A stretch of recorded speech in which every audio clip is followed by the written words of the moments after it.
Hello students, we were discussing about the performance of this optima multi-user detection. We will continue the concept in this module also. Here we will try to see how the optimal multi-user detection concept is actually deployed and implemented in the circuit. In this part 2, we will start with again that jointly optimal decision. In the last module, we have learned that the decision can be based on the individual maximizing the individual a posteriori probability, or either doing that or by the jointly maximizing the a posteriori probability. So, this jointly optimal decision we have learned that this is actually much more preferable because they are less complex. Computation complexity is less and they can also give a very close minimal error actually in finding out the error probability finally, if I compare with the individual optimal decision. We will continue hence with the joint optimal decision in this module. So, we have seen one way of implementing the joint optimal decision process in the last module. It can be also deployed in some other way. So, let us see the figure and the concept here. So, this was the incoming signal that you have received in the front end of the receiver. We understand that we have a bank of the match filter concept, but we will restrict our discussion with two user scenario that we were doing in the last module.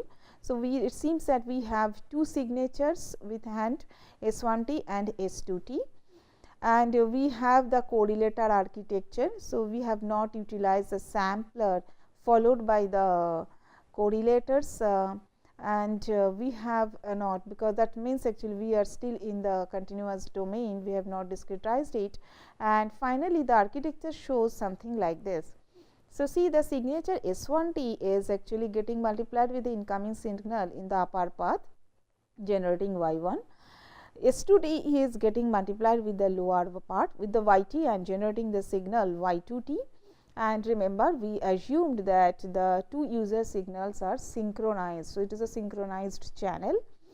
And then what we are doing additively in this structure in the receiver is also S1T and S2T are getting multiplied also here, and that means the incoming. So, here S1T S2T multiplication is basically an integration over this duration is basically generating that cross correlation factor rho, and once this cross correlation factor is coming here, we understand that we have an estimated value of A1 and A2 associated with the two signals transmitted by the two different users.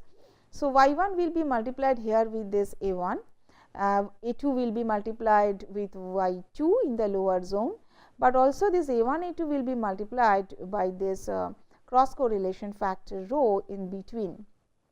These are the sum of the factor, some mathematical operation going on the top of this, and this is a multiplier. Finally, this architecture is finally giving you the estimate about the B1. So, we understood in the last module the estimate of the likelihood estimate, joint estimate of B1 comma B2 will be required if we try to go ahead with the joint optimal detection that will maximize the joint a posteriori probability at the output. And here that is why our first task was to estimate the B1 and B2. This architecture will give you the estimate of B1. Similarly, actually by changing the variables, we can go ahead with estimating the B2. The expressions will be given like this. You have the B1 estimate will be given by A1 Y1 plus half of this A1 Y2 minus A1 A2 rho. It is a take a mod of it and subtract from is a half of this quantity.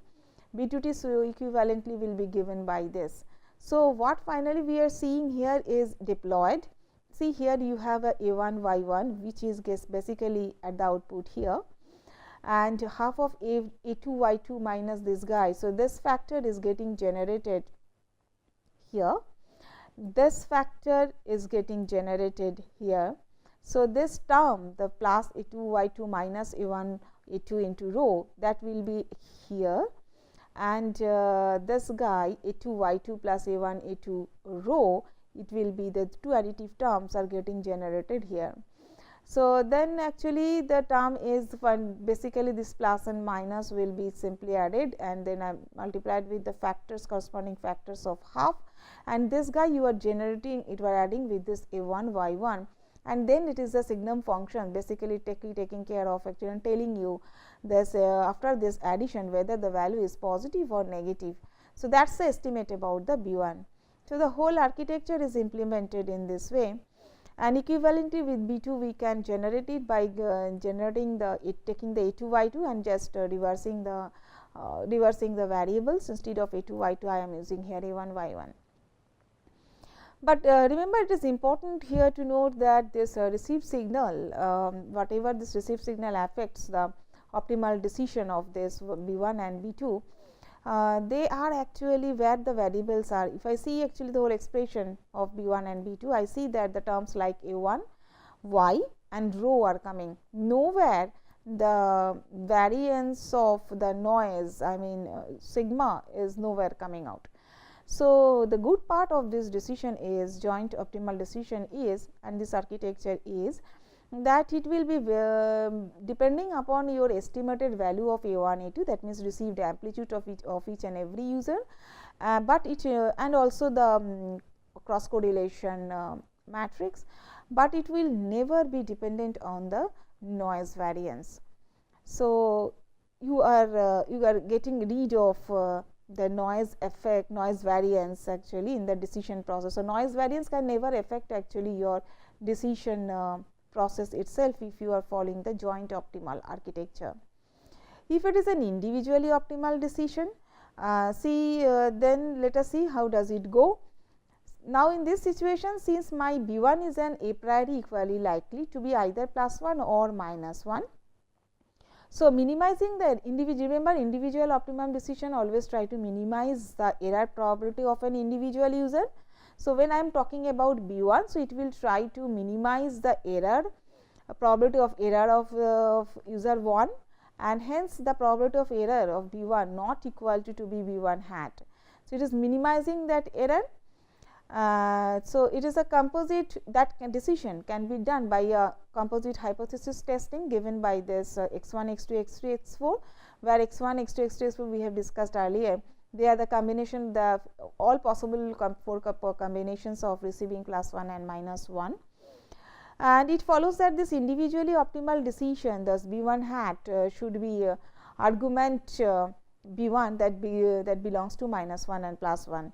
And that should, this B1 hat should be estimated in such a fashion that it should maximize this guy, this bigger expression. Basically, actually this is a noise component, once again I expressed earlier, and this is the combined noise effect for the combinations of -1 or +-1, and if you can select the B1 hat in such a way that this whole expression is minimized, this is maximized, then fundamentally equivalently it will minimize the error probability. So, it means that it will be, you will be very close to the actual value of the V1 transmitted, and hence the error probability will be minimized.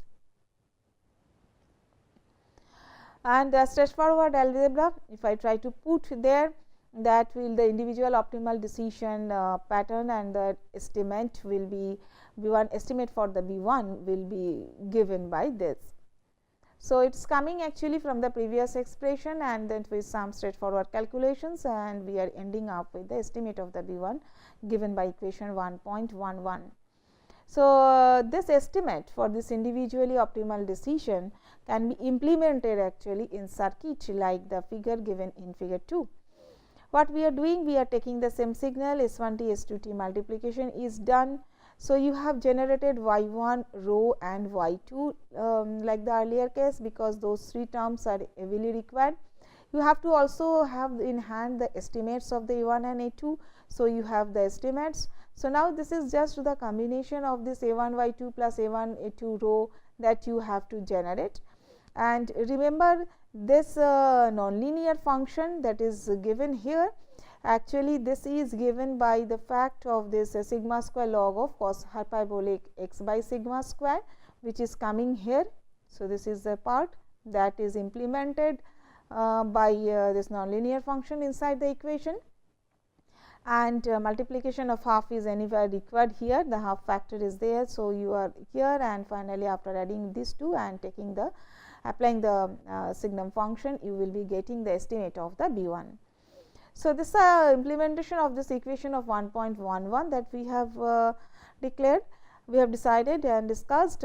But remember one thing, what is the basic difference that we will now see between 1.11 and 1.10?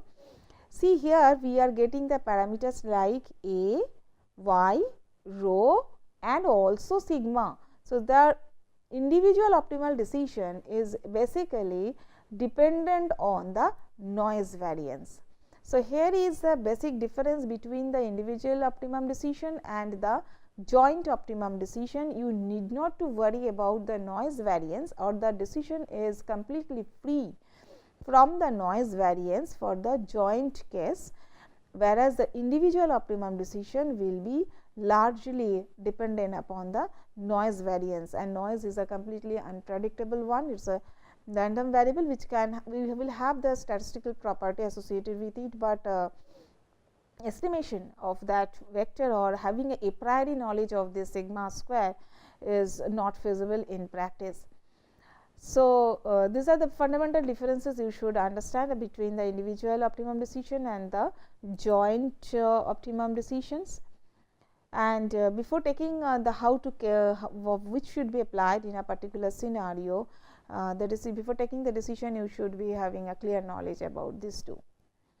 Remember another thing that since this function limit some function of sigma is of x is equal to mod x if sigma tends to infinity, this individually optimum decision regions basically they converge to the jointly optimum decision region. So, it was a jointly optimum decision region we have seen earlier, and for actually some typical values of E 1 equal to E 2, and the covariance factor cross correlation factor is equal to 0.2, and that will be coming here actually for the when sigma tends to infinity, because that will be that region will be equivalently given by the figure 4, which I can see the comparing figure number 2, figure 3 and figure 4, I can see actually basically this individual optimum decision region is nothing but a smooth function of this jointly optimum decision when the sigma is very high. So, lot of similarities between these two are there. Now, we prefer to come into the zone of k user basic synchronous CDMA channel.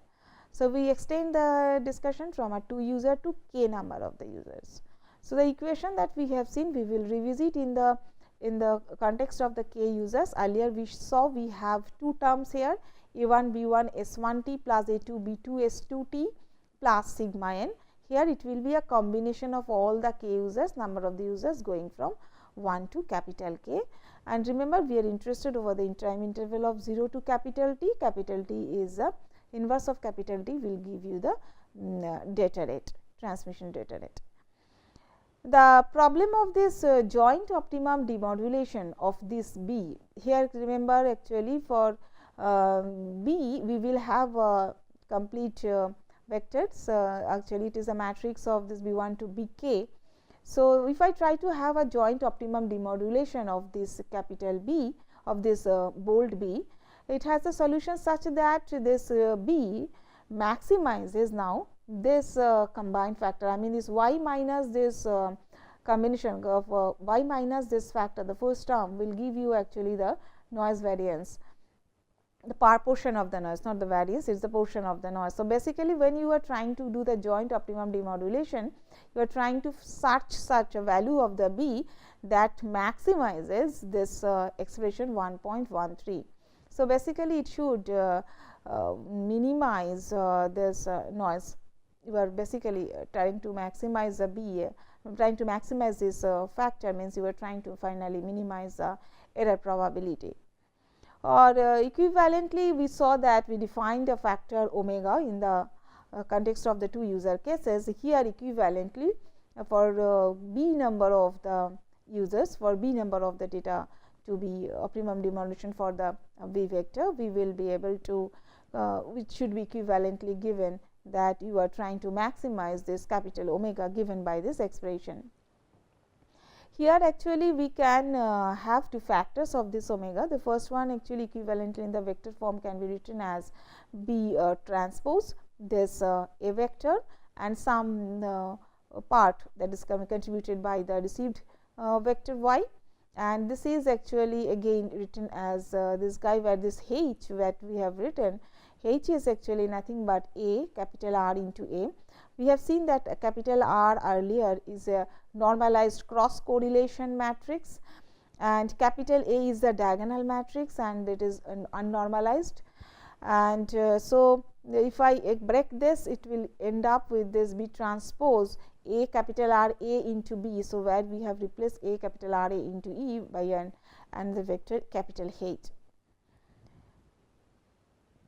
So, either you, that means the for k basic user synchronous CDMA channels, either you try to finding out the capital B vector, sorry, bold V vector means basically you are trying to find out a solution such that that selected value of the estimated value of this bold B should maximize either equation 1.13 or equivalently you maximize this equation 1.14.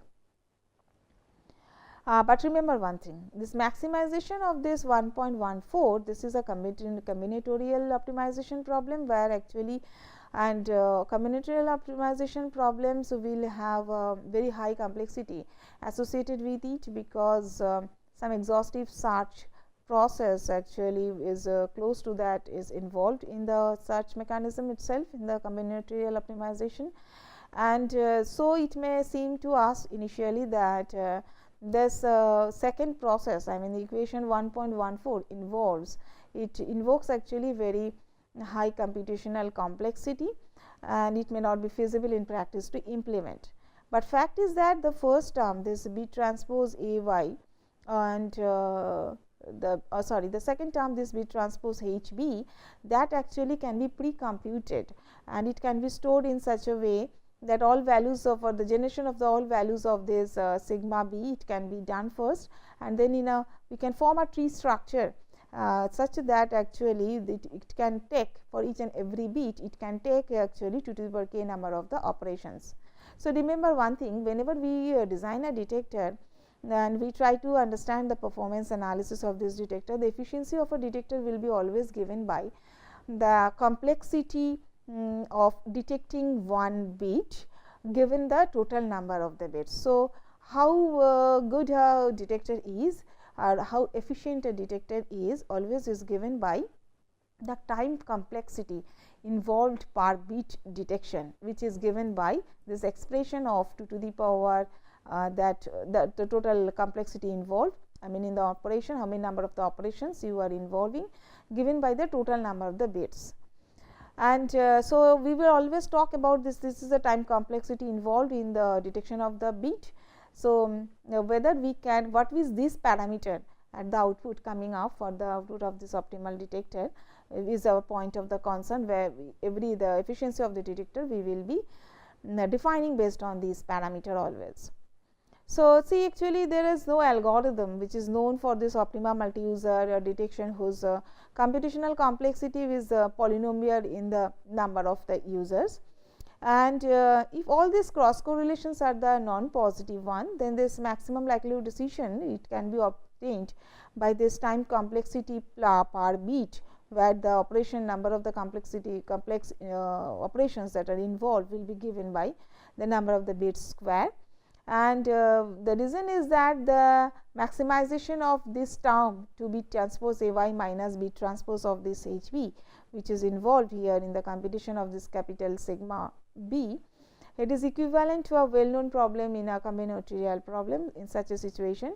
So, if we can guarantee that all the cross correlations are this non-positive, if it is a non-positive all the cross correlations, then actually then the maximum likelihood decisions will be, and the complexity of this computation of this capital sigma b will be little bit it will be actually given by this k square. So, this is all about actually how to define a detector's efficiency and how do we understand it, and how to relate it actually with this k user basic synchronous CDMA channel case, where the expression is related to the maximization of the sigma b, whether it is feasible in practice or it is not. If it is there, okay, to understand that this is a combinatorial problem and it involves a huge complexity, and how we can reduce the complexity by a typical tree architecture. Now, let us go little bit more and let us construct a graph, a directed graph, where we understand that we are having certain nodes. All these nodes are corresponding to the number of users. So, we are having a users say from node number 0 to k plus 1, and all the nodes are 1 users, and there is a edge connecting the nodes there, we call them in the graph, they are the edge, and it actually basically. So, we have from 0 to say k plus 1 number of the nodes, these are the users and they are communicating with each other. So, these are the channels between the user number 0 to user number 1, and the capacity of these channels we have defined here. So, the capacity of a channel C I j actually will be either any four of it, any one of these 4 states, depending upon the conditions that are defined in this equation 1.16. And remember, we have introduced a new parameter gamma here, other terms are known to us, but this gamma is an arbitrary scalar quantity. And in this graph, once we actually put the nodes and construct the connection between them, then it forms a graph. And then let us understand that what is the meaning of a cart inside a graph. A cart is basically that which it is basically a cart that separates the node 0 and node k plus 1, and then the partition of the, basically it is a cart means a partition of the nodes over the graph. If that happens, then actually all the number of the nodes, the total number of the nodes, it can be written like this.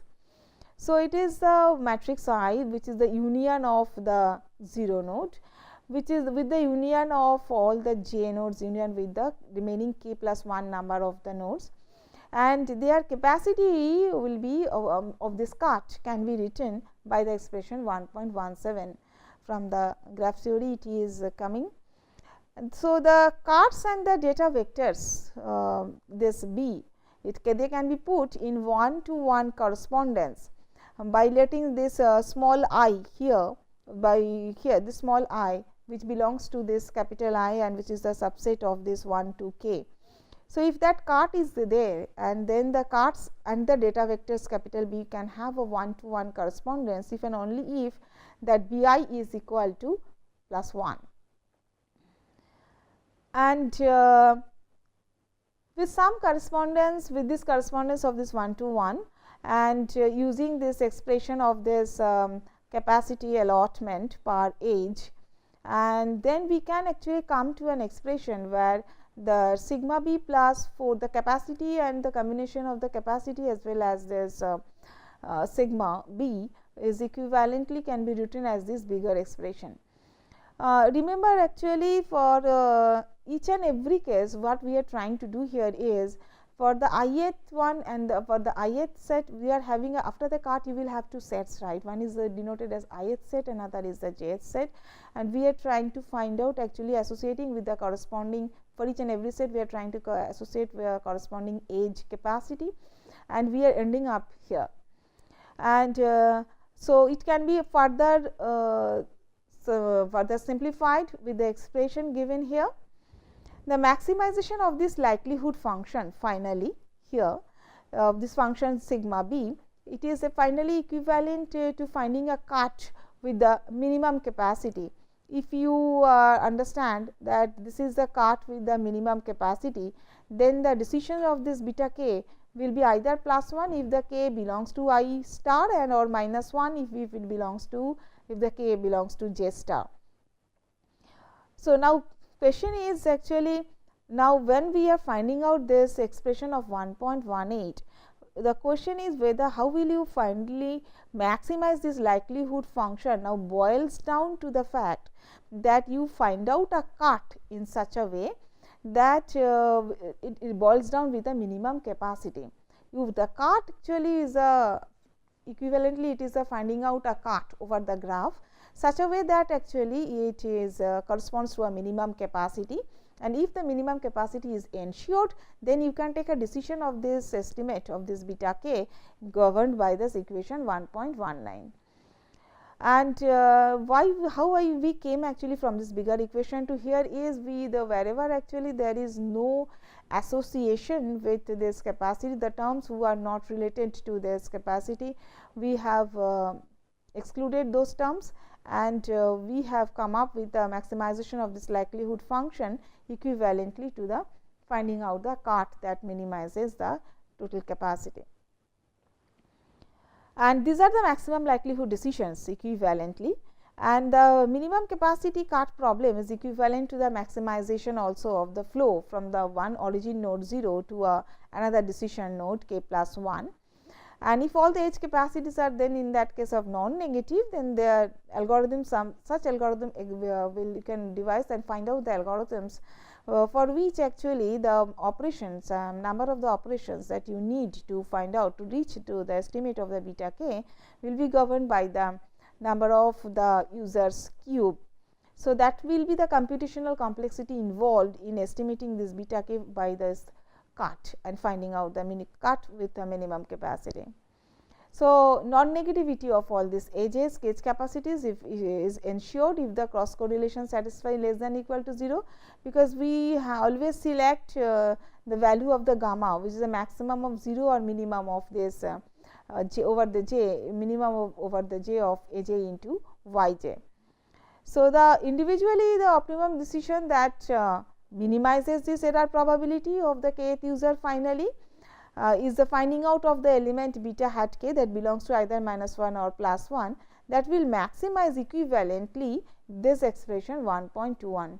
So, finding out actually we started with the maximization of this capital gamma capital omega, and it boils down to the fact that equivalently it is maximization of this factor L k, and where we understand that the a posteriori probability can be readily computed from 1.10 like this involving the value of this L k, and minimum error probability of this error detection then leads us to the smooth decision region in the k dimensional decision space, and figure number 3 and 4 that we have shown earlier. In this expression of this L k where this exponential term is involved, if I expand it with the Taylor series expansion, and we can actually also terminate it with the series and then the exponential function, and as sigma goes to the infinity, minimizing this 1.21 basically is equivalent to the maximization of this whole guy we understand, and where this d belongs to this -1 and +1, and we understand this whole term this of 1.23 as it never depends actually on the whole term doesn't the whole term is not depending upon the factor b, basically the last term is or the second term is not basically depending upon the term b. So, that maximization of this L k star b will be mainly governed by the first term only, and so when actually sigma will be going to the infinity, so it will fall down to the single user match filter detector which is basically equivalent to the sign of y k. And this is expected also, because as sigma goes to the infinity basically your multi-axis interference become insignificant. When sigma is infinity means you are noise dominating zone. So, that noise domination means you are at a very low SNR zone where your multiple axis interference is very low compared to your noise variance. The contribution of the noise is mainly dominating the performance of the whole network and the receiver architecture. And so, it is a background white noise which will actually mainly actually dictate the decision output at the output of this optimum detector, and against and in such a situation again the match filter will give you the optimum output, because match filter performs the best in presence of your noise AWGN noise, And so, in the this whole conclusion is actually when the SNR is low, you understand that it will be dominated, performance will be dominating by the noise, not the multiple access interference of the network. So, the match filter based detection will give you the optimum detection, and if it is not, you are in the higher zone of the SNRs where actually the multiple access interference will be dominating you, then actually the detection should be, is preferable to go ahead with a jointly optimal decision technique, and equivalently the formulation shows that you find out a beta hat following actually the maximization of this parameter given by 1.23. And if you can find out a beta that maximizes this expression 1.23, basically that is the value of the optimum value of beta B transmitted. So, that is the optimum detector structure in a higher SNR zone.